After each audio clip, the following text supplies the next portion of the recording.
Bonjour à toutes et à tous sur Au large biblique, le podcast qui explore la Bible. Et notre exploration du procès et de la passion du Christ nous amène pour notre premier personnage au village de Béthanie, proche de Jérusalem.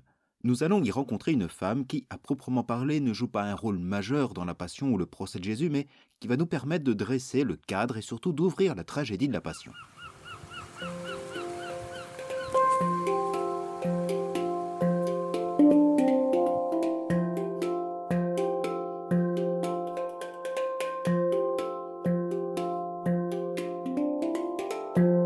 J'aborde ici plus un événement qu'un personnage. L'onction de Jésus à Béthanie constitue dans les évangiles un moment charnière. C'est la fin du ministère en Galilée et de la prédication à Jérusalem. Ce récit précède le complot de Judas contre Jésus peu avant le dernier repas de celui-ci et son arrestation. 3 des 4 évangiles en font mention avec des termes assez proches. Nous sommes en présence d'une tradition très ancienne qui peut s'appuyer sur un fait historique. À Béthanie, une femme verse un parfum coûteux sur Jésus. Ce geste suscite l'étonnement et la désapprobation de certains face à ce gaspillage. On aurait pu vendre ce parfum au profit des pauvres. Marc évoque la somme de 300 deniers, c'est-à-dire presque un an de salaire, et Jean insiste quant à lui sur la quantité, 1 livre, soit près de 300 grammes. Mais Jésus a alors une réponse étonnante. Elle l'a fait en vue de mon ensevelissement des pauvres, vous en aurez toujours avec vous, mais moi, vous ne m'avez pas pour toujours. Voilà en gros la scène commune aux évangiles de Marc, Matthieu et Jean. Luc n'en fait pas référence même s'il possède une scène d'onction en son chapitre 7. Mais ce récit commun comporte aussi quelques différences.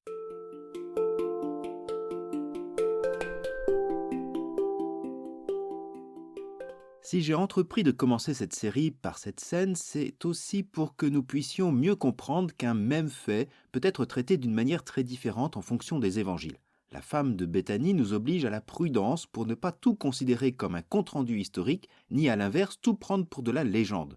Le fait que Marc et à sa suite Matthieu rappellent que partout où sera proclamé l'évangile dans le monde entier, on racontera aussi en souvenir d'elle ce qu'elle a fait, et que ce même événement aussi se trouve dans l'évangile selon Jean, suffirait à considérer cette onction de Béthanie comme un fait historique. Mais la différence entre Marc, Matthieu et Jean nous oblige aussi à lire ce passage comme une introduction propre à leur récit de la Passion. Regardons cela de plus près, une lecture qui va aussi nous permettre de comprendre le cadre géographique.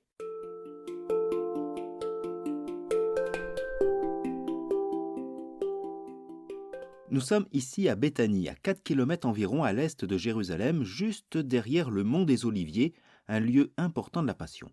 Dans ce dernier séjour de Jésus en Judée, Béthanie est son lieu d'accueil. Nous sommes à l'approche de Pâques, des dizaines voire des centaines de milliers de pèlerins sont venus pour cette grande fête qui célèbre la sortie d'Égypte.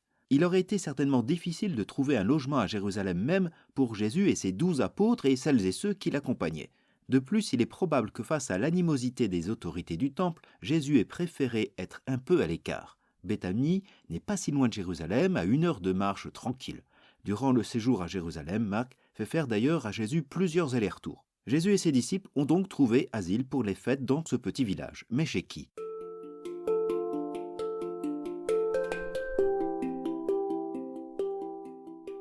Jésus est à Béthanie, mais qui le reçoit ? Pour Marc et Matthieu, c'est un certain Simon le lépreux qui l'accueille. Non que Simon soit lépreux, mais qu'il le fût sans doute. C'est la première et dernière fois que ce personnage est cité. Il ne fait pas explicitement référence à une guérison de Jésus. Alors, est-ce un élément historique ou pas ? Le fait de qualifier Simon de lépreux provient-il d'un stratagème littéraire qui rappellerait la proximité de Jésus avec les exclus avant sa confrontation avec les autorités du temple ? Les deux ne sont pas à opposer. Chez Jean, la maison qui abrite Jésus est celle de son ami Lazare qu'il vient de faire renaître à la vie. C'est d'ailleurs une des sœurs, Marie, qui, chez Jean, versera l'onction de Jésus sur ses pieds, les essuyant de ses cheveux, tandis que chez Marc, il s'agit d'une femme anonyme versant son parfum sur la tête de Jésus. On voit comment chaque évangile, sans doute dépendant de traditions qui les ont précédés, laisse apparaître des différences. Nous sommes quand même près de 40 ans ou 60 même après les événements et leur relecture par les disciples. Et s'il fallait ajouter encore des différences, ce serait dans la réaction face à l'onction. Certes, c'est le prix faramineux du parfum qui suscite la désapprobation. Chez Marc, ils ne sont pas nommés, il s'agit de quelques-uns. Matthieu, quant à lui, souhaite pointer tous les disciples. Jean, de son côté, fait réagir Judas. Alors, que dire de cette scène ?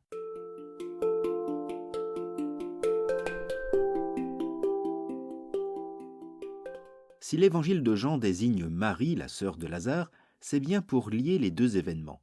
Marie de Béthanie vient rendre hommage à celui qui se présente comme la résurrection et la vie de Dieu. La réponse de Jésus contre la remarque de Judas permet de comprendre que Jésus doit offrir sa vie, et ce don du parfum représente le don de sa vie jusqu'à la mort, un don qui a plus qu'une valeur pécuniaire. Nous pourrions faire la même remarque à propos de Marc et Matthieu. Jésus sait que la confrontation avec les autorités du temple arrive à un point de non-retour, ce que les disciples n'arrivent pas à saisir. Comme pour Judas en Jean, les évangiles synoptiques englobent l'ensemble des disciples ou quelques-uns chez Marc dans cette incompréhension. Et avec Judas, l'opposition. Le geste pour eux n'a pas de valeur, c'est un gaspillage qui aurait pu servir aux bonnes œuvres. Or pour Jésus, ce geste a toute sa valeur, puisqu'il sert à révéler son identité, à désigner le Sauveur et qu'il ne sert pas seulement à des actes salvateurs.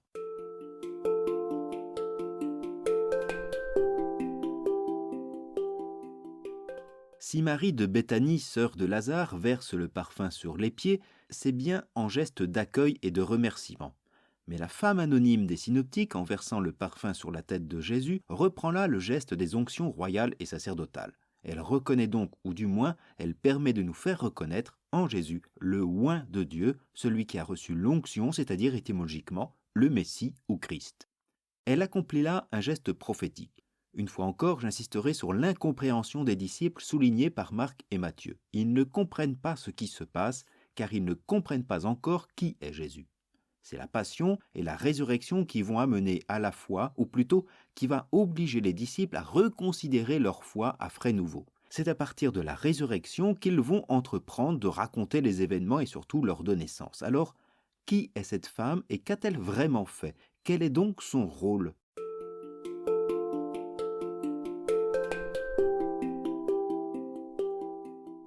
Qu'elle se nomme Marie ou non, ce personnage sert de clé de lecture aux évangiles et à l'histoire.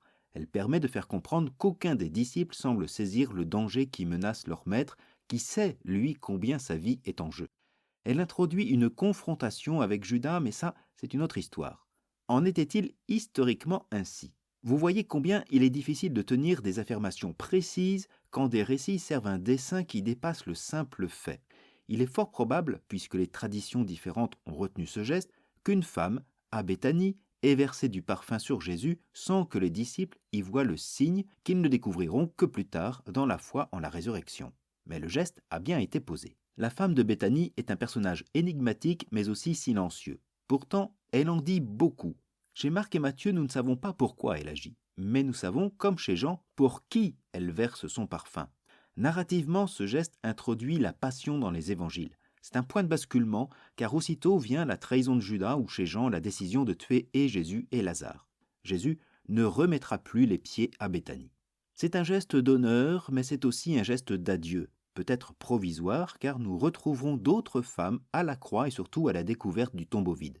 Bien évidemment, tous les personnages de la Passion, tous les acteurs du procès n'ont pas une telle charge narrative et symbolique.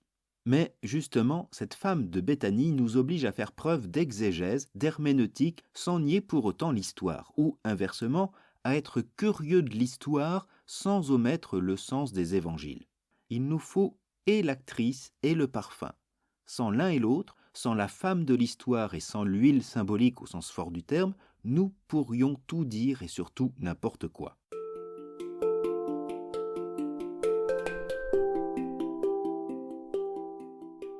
Je suis conscient que ce personnage n'était qu'une mise en bouche dans notre approche du procès de Jésus. Mais il fallait absolument éclairer ces points dans nos lectures prochaines des textes des évangiles. Car en dehors de ceux-ci, les documents sur la Passion sont ou tardifs et teintés de spiritualité gnostique, ou trop succincts, comme les écrits du 1er siècle de Flavius Joseph, ne permettant pas une approche suffisante. Demain, nous aborderons donc un personnage dont on ne sait pas grand-chose et qui a fait couler pourtant beaucoup d'encre. Il s'agit de Judas. À bientôt sur ce podcast, dont vous trouverez en note tous les éléments pour vous y abonner.